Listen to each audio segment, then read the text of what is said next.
Halo, selamat datang di Pohon Film. Kali ini, Mimin akan menceritakan sebuah film horor komedi. Mari kita mulai.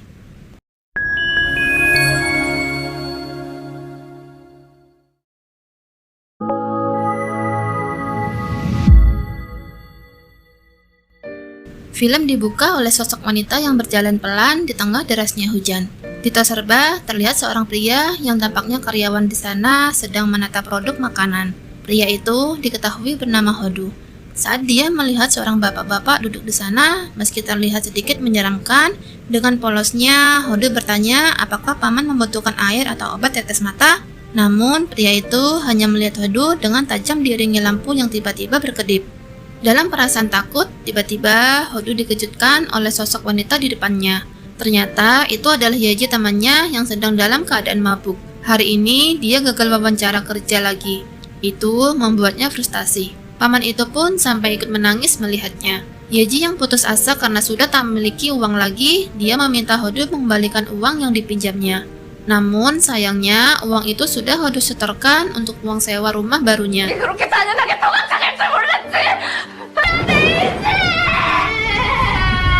Keesokannya, Yaji terbangun di rumah Hodu. Dia tidak ingat yang terjadi semalam karena mabuk berat. Yaji melihat ke sekeliling. Itu adalah rumah Hodu yang disewa dengan harga murah. Dengan antusias, Hodu memperlihatkan setiap sudut ruangannya. Dari dapur dengan fasilitas yang lengkap, kamar mandi dengan bathtub, dan kamar tidur yang luas dan lengkap dengan ranjangnya. Namun, dicuekin sama Yaji. Dia merasa aneh, pasti ada sesuatu yang membuat rumah itu disewakan dengan harga yang murah. Hodu bilang mungkin karena jendela mereka yang langsung berhadapan dengan jendela tetangga. Saat jendela dibuka, mereka dikejutkan oleh seorang pria. Begitupun pria itu juga terkejut melihat mereka. Hodu mengatakan bahwa dia baru 1 minggu pindah ke rumah itu. Saat sedang makan, Yaji masih berpikir bahwa itu tidak masuk akal. Mengapa sewa rumah itu begitu murah?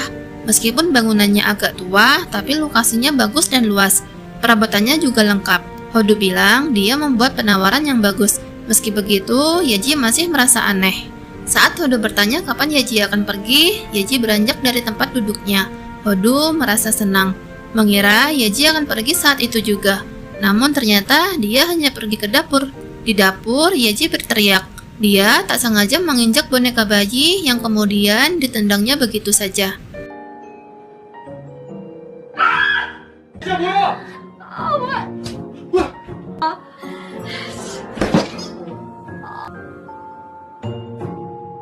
Di malam hari, Yaji masuk ke kamar Hodu lalu tidur di sana. Hodu berkata bahwa Yaji harus pergi. Namun, Yaji tak mau pergi. Dia merasa punya hak paling besar di rumah itu karena sebagian besar uang sewanya memakai uangnya. Cewek dilawan, akhirnya ngalahkan. Ketika Hodu sudah terlelap di ruang tamu, ada sebuah tangan membangunkannya yang dikiranya adalah Yaji. Namun, yang dia lihat adalah sosok hantu mengerikan dengan rambut yang menjuntai ke bawah. Hodu terbangun dan kembali terkejut karena Yaji yang tiba-tiba ada di atasnya.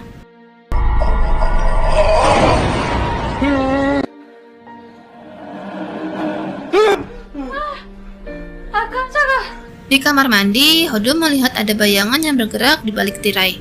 Ketika dibuka, tidak ada siapapun di sana. Lampu tiba-tiba berkedip. Hodu mengira Yaji sedang mengerjainya. Namun saat dicek, lagi-lagi tak ada orang. Tuan putri yang baru turun terkejut melihat sosis lunglai Hodu. Sosis yang dipegang Yaji pun seketika terjatuh. Hodu yang merasa seakan kepramanannya telah direnggut, namun Yaji kembali naik dengan wajah yang tak berselera. Di tas serba, Hodu bertanya mengapa Yaji tidak mau pulang. Yaji menjawab bukan tak mau, tapi tak bisa. Dia sudah menghabiskan semua tabungannya, juga uang sewa rumahnya untuk main saham. Kini dia tak punya tempat tinggal lagi. Yaji juga tak mau pulang ke rumah orang tuanya.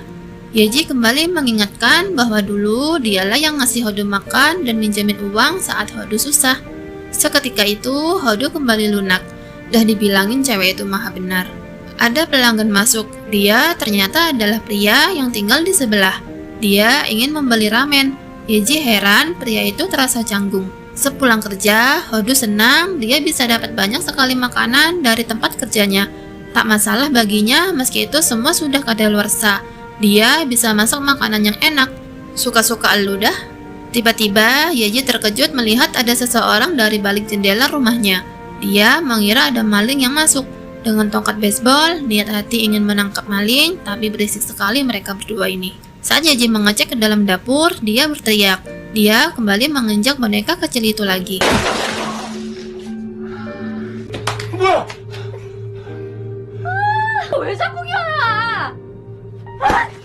Di ruang tamu, Hodu yang sedang makan tiba-tiba mencium bau busuk. Dikira bau kakinya, tapi bukan.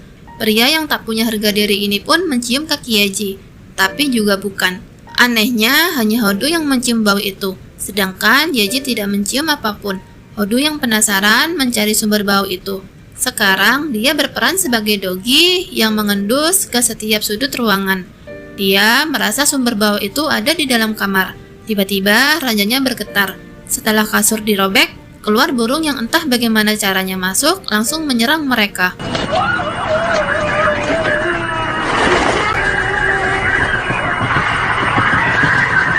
Pria yang tinggal di sebelah dikejutkan oleh suara ketukan pintu yang begitu keras. Setelah dibuka, mereka adalah Hodu dan Yeji yang sedang ketakutan. Yeji bertanya, kok pasti tahu ada yang aneh di rumah itu? Di dalam, setelah mereka tenang, pria itu mulai bercerita. Dulu ada seorang wanita yang tinggal di sana. Si pria beberapa kali melihatnya. Wanita itu terlihat aneh. Rumah itu juga aneh, seperti kerasukan roh jahat. Suatu ketika, saat si pria mengintip dari jendelanya, dia melihat wanita itu mati gantung diri. Si pria merasa bersalah. Karena takut, dia tak segera melapor ke polisi. Dia juga minta maaf, karena tak menceritakan kisah rumah itu dari awal pada mereka. Si pria juga berkata bahwa dalam seminggu lagi, dia akan pindah dari rumah itu. Dia akan pergi ke lembaga kelulusan ujian admin. Di jalan, Hodu merasa ada yang tak beres di rumah si pria itu. Sebab Hodu yang hidungnya mirip dogi juga mencium bau busuk yang sama saat berada di sana. Namun, Yeji lebih peduli dengan kisah rumah yang mereka tempati. Yeji minta Hodu menelpon si pemilik rumah karena merasa telah ditipu. Ketika sudah bertemu, Yeji meminta pemilik rumah untuk mengembalikan uang mereka. Yeji menganggap dia tidak jujur tentang kisah perempuan bunuh diri di rumah itu. Namun ternyata kisah itu sudah tertulis di surat kontrak dengan tulisan yang sangat kecil. Sepertinya kakek tua ini sengaja ya tulisannya diperkecil, biar si Hodu yang oon ini tidak sadar. Mau tidak mau, mereka harus tetap tinggal di rumah itu. Apalagi si Oon sudah tanda tangan kontrak selama 3 tahun. Saat malam tiba, mereka memberanikan diri untuk pulang ke rumah. Namun, sesampainya di sana, mereka melihat sosok hantu perempuan yang kini mulai menampakkan diri. Akhirnya, kabur lagi deh.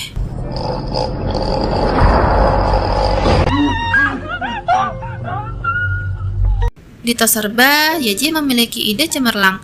Dia akan mencari penyewa baru agar uangnya bisa kembali. Namun, setiap ada penyewa yang sudah mau tanda tangan kontrak, mereka selalu diganggu si hantu hingga lari ketakutan.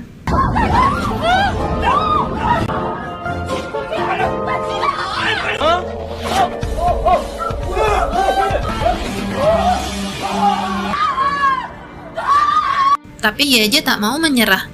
Dia mencari orang pintar yang bisa mengusir roh jahat. Namun semangatnya menciut saat tahu harganya sangat mahal. Mereka tak punya cukup uang.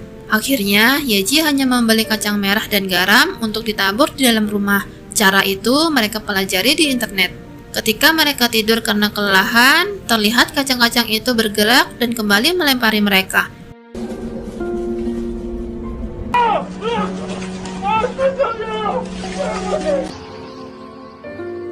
Lagi-lagi mereka lari ke Toserba. Terlihat juga si paman masih duduk di sana. Yeji kembali mencari orang pintar. Dia menemukan satu orang yang sangat meyakinkan dan yang terpenting juga murah. Tak menunggu lama, orang itu datang dengan membawa segala macam peralatan. Namun ketika dia mendapat sebuah penglihatan bahwa pernah ada seorang perempuan gantung diri di sana, dan ditambah lagi si hantu nongolit kepalanya, opa gadungan itu lari ketakutan. Dia tak menyangka akan ada hantu sungguhan. Lagi-lagi mereka kembali ke Toserba. Diketahui opa itu bernama Kang Kidu. Yeji meminta kembali uangnya. Namun karena kartu kreditnya punya hutang, perusahaan sudah mengambilnya. Bahkan dia juga tak memiliki tempat tinggal. Ternyata Kido tak kalah menyedihkannya dari mereka. Jadilah 3 serangkai yang bernasib sial.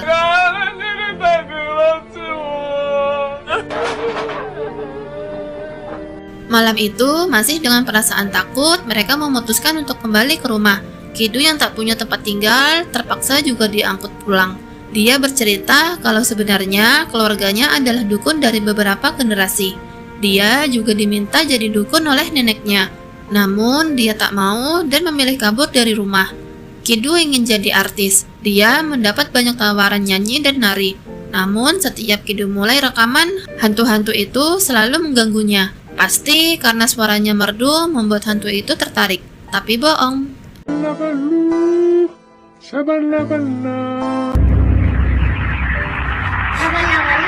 Meski Kido sudah bisa melihat hantu dari kecil, tetap saja dia masih ketakutan. Akhirnya semua jadi kacau. Semua kontrak dibatalkan, hutangnya menumpuk, dan dia tak punya pekerjaan. Dia menjadi paranormal untuk mencari uang. Di tengah perbincangan, tiba-tiba Yaji kerasukan roh perempuan itu, kemudian berteriak, "Ini tak adil." Melihat ada yang aneh, polisi datang mengecek. Sampai di depan pintu, mereka melihat Kido dan Hodu keluar ketakutan, menyusul Yaji yang kerasukan sambil berteriak.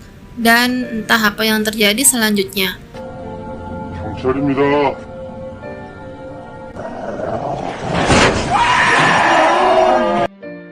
Tapi bangun-bangun mereka sudah berada di kantor polisi. Yaji mendengar kedua polisi itu lagi ngerumpi. Mereka sedang membahas kasus seorang wanita yang gantung diri di rumah itu. Dia adalah korban kamera tersembunyi. Diam-diam ada seseorang yang memasang kamera di rumahnya. Semua aktivitasnya terekam. Pelakunya tertangkap kamera. Namun wajahnya tak terlihat karena pakai topeng. Polisi pun tak bisa berbuat banyak. Mereka beranggapan mungkin itulah alasan wanita itu gantung diri. Dia tak mampu menahan rasa malu yang membuatnya putus asa. Tapi Yaji berkata, bagaimana jika dia bukan bunuh diri?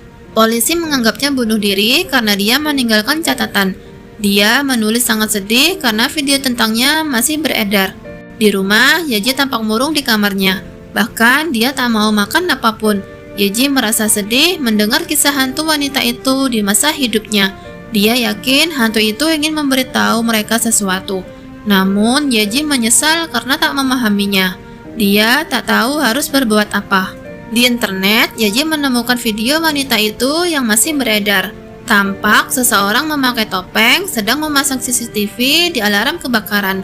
Mereka membayangkan wanita itu sedang menangis melihat videonya tersebar di medsos. Tiba-tiba dari kolong kasur muncul sebuah tangan pucat menyodorkan boneka kecil yang sering diinjak Yaji sebelumnya. Saat Kido perhatikan, mata boneka itu adalah sebuah kamera.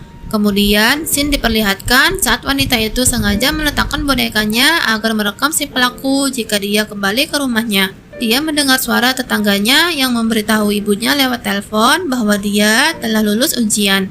Merasa curiga pada tetangganya, wanita itu mengikutinya hingga ke toko.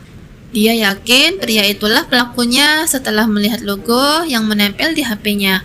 Saat melihat wanita itu mengendap-endap mengikutinya, si pria sadar bahwa wanita itu akhirnya tahu bahwa dialah pelakunya saat melihat logo di topeng HP-nya.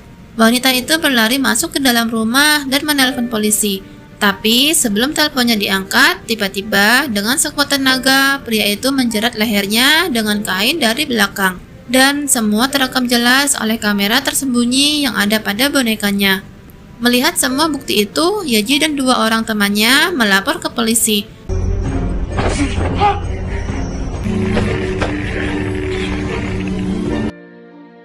Ketika mereka sedang menunggu kedatangan polisi, mereka melihat si tetangga lari ketakutan karena diteror oleh sosok hantu wanita yang telah dibunuhnya.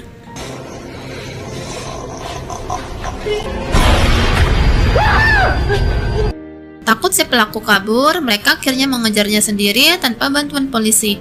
Aduh, Pak Polisi ini kelamaan sih. Karena kehilangan jejak, Hodu memutuskan untuk berpencar. Sedangkan Yaji disuruh pulang karena itu terlalu berbahaya untuknya. Bisa jantel juga si Hodu ini ya. Namun, di sebuah gang yang sangat gelap, dia ditusuk oleh si pelaku.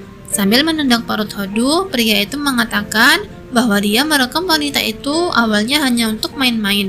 Namun saat video diunggah, banyak yang menyukainya dan dia mendapat keuntungan. Dia juga telah berusaha keras untuk lulus ujian. Dia tak mau semua hancur karena wanita itu akan melapor ke polisi.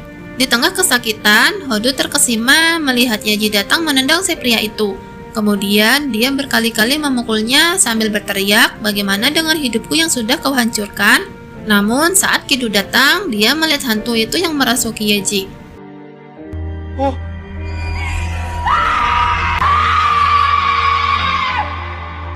Setelah semua selesai, akhirnya polisi sampai di lokasi. Si pelaku yang akan dibawa masuk ke dalam mobil melihat sosok hantu wanita itu di belakang Yaji.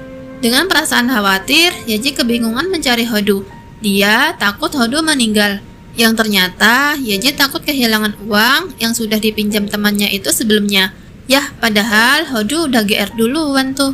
Merasa sudah berakhir, mereka mengadakan upacara untuk mendiang wanita malang itu yang ternyata namanya adalah Sohi. Saat mereka berdoa, Sohi datang mengucapkan terima kasih, tersenyum, lalu menghilang. Itu adalah pertama kalinya mereka melakukan sesuatu dengan benar. Kini lagi-lagi mereka masih jadi 3 serangkai yang tak memiliki uang dan tujuan. Yaji mengatakan bagaimana kalau mereka buka praktek pengusiran hantu dengan benar. Baru rencana saja rumah mereka kembali horor dengan lampu yang tiba-tiba berkedip. Tapi kali ini yang datang bukanlah hantu Sohi, melainkan paman yang selalu betah di tos serba dan biasanya menertawakan tingkah konyol mereka. Yaji masih berpikir dia manusia sampai Kidu berkata dia tuh hantu keles. Dan film pun selesai. Semoga teman-teman terhibur dan sampai jumpa di video selanjutnya.